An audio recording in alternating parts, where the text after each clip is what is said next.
மத்தேயு 12:38-40 வரை. அப்பொழுது வேத பாரகரிலும் பரிசேயரிலும் சிலர் அவரை நோக்கி, போதகரே, உம்மால் ஒரு அடையாளத்தை காண விரும்புகிறோம் என்றார்கள்.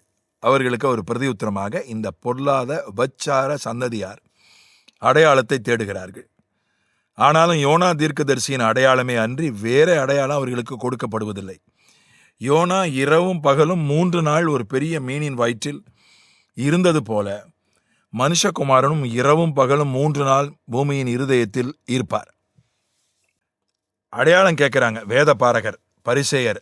அவங்க 2 பேரும் பைபிளை கரைச்சி குடித்தவங்க. பரிசேயர்களும் வேத பாதகர்களும். வேத பாரகர்னா வேதத்தை நகல் எடுக்கிறவங்க. வேதத்தை பார்த்து நகல் எடுத்து அவங்களுக்கு வேதமே மனப்பாடம் ஆயிரும். பரிசேயர் வேதத்தை கற்று தேர்ந்து போதிக்கிறவர்கள். ஏதோ ஒன்றுமே தெரியாத ஒருத்தன், பைபிளே தெரியாத ஒருத்தன் வந்து அடையாளம் காட்டுன்னு கேட்டால் ஆண்டவர் ஒரு வேளை காட்டுவார். கிதியோனுக்கு காட்டினார்.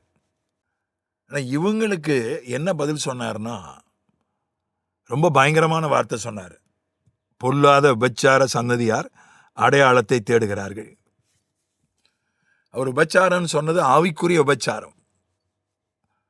ஆண்டவரை விட்டுட்டு ஆண்டவருடைய இடத்துல பணத்தை வைக்கிறது அல்லது வேற எதையாவது பதவியை வைக்கிறது, அப்படிதான் இருந்தாங்க பரிசேயர் வேத பாரகர்லாம். பதவி, அவங்களுக்கு பதவியும் பணமும் அந்தஸ்தும் கௌரவமும் தான் முக்கியம். புகழ், கர்த்தர் முக்கியம் இல்லை.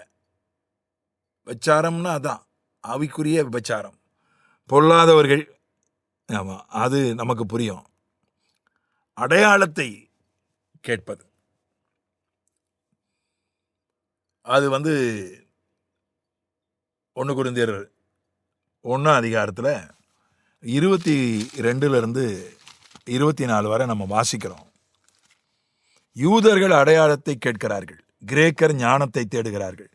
நாங்களோ கிறிஸ்து சிலுவையில் அறையப்பட்ட கிறிஸ்துவை பிரசங்கிக்கிறோம். அவர் யூதருக்கு இடரலாயும் கிரேக்கருக்கு பைத்தியமாயும் இருக்கிறார். 2 விதமான மக்கள் இருக்காங்க.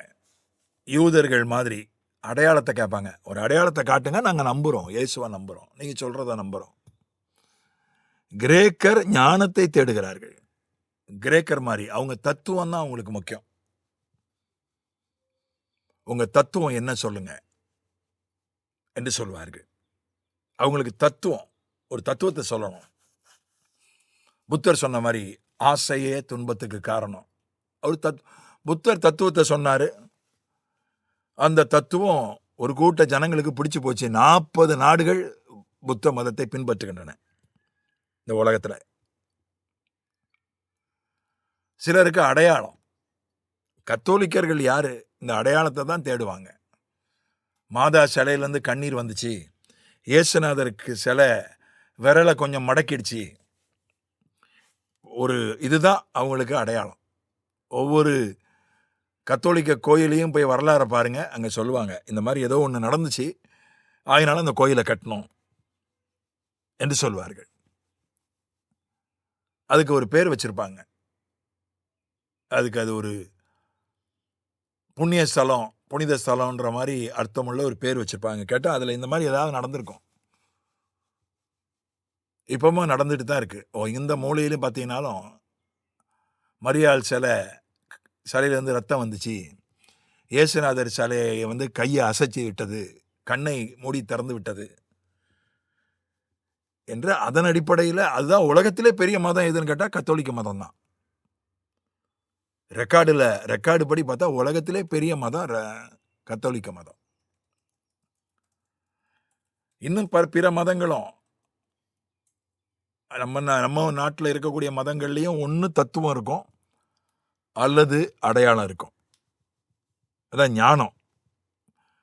அதாவது ரொம்ப சாதாரணமாக சொல்லக்கூடாது, ரொம்ப அப்படி புரியாத மாதிரி ஒரு தத்துவத்தை சொல்லணும். ஞானம் சொன்னாதான் அவங்க அதை பின்பற்றுவாங்க. ஆனால் பவுல் சொல்றான், சிலுவையில் அறையப்பட்ட கிறிஸ்து, அதுக்கு பதில் அதான். சிலுவையில் அவர் அறையப்பட்டது தான் அடையாளம். அவர் சிலுவையில் அறையப்பட்டது தான் தத்துவம், அதான் ஞானம். நமக்கு பதிலா அவர் சிலுவையில் அறையப்பட்டாரு. எவர் ஒருவர் மனுக்குலத்துக்கு பதிலா அந்த இடத்துல தண்டிக்கப்படுகிறாரோ அவர்தான் தேவனுடைய குமாரன், அவர்தான் கடவுள், அவர்தான் இரட்சகர். அதுதான் அடையாளம். அவர் நமக்காக சிலுவையில் அறையப்பட்டார். நம்முடைய சாபத்தை, பாவத்தை, வியாதிய, கவலைய, பயத்தை, தரித்திரத்தை சுமந்து தீர்த்தார், விடுவித்தார், மன்னித்தார் என்பதுதான் தத்துவம். சிலுவையில் அவர் அறையப்பட்டவர், சிலுவையில் அறையப்பட்ட கிறிஸ்து. ஆனா அதை ஏத்துக்க மாட்டாங்க. உயர்ந்த தத்துவத்தில் உள்ளவங்க அதை ஏத்துக்க மாட்டாங்க. அடையாளத்தை தேடுகிறவர்கள் ஏத்துக்க மாட்டாங்க. ஒரு சிலுவையில் அறையப்பட்ட இயேசுநாதருடைய போட்டோவில இருந்து திடீர்னு கொஞ்சம் தண்ணி ஊத்திடுச்சு, கொஞ்சம் எண்ணெய் ஊத்திடுச்சு அப்படின்னா ஆஹா ஓஹோ ஏற்றுக்கொள்வாங்க. அது அடையாளம். வேத புஸ்தகம் இப்படிப்பட்ட அடையாளங்களை ஏற்றுக்கொள்வதில்லை.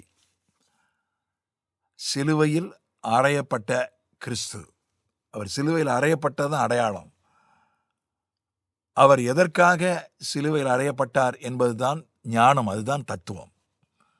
ஆகவே சிலுவையில் அறையப்பட்ட கிறிஸ்துவை அடையாளமாக கொள்ளுவோம், அவரையே தத்துவமாக ஏற்றுக்கொள்வோம்.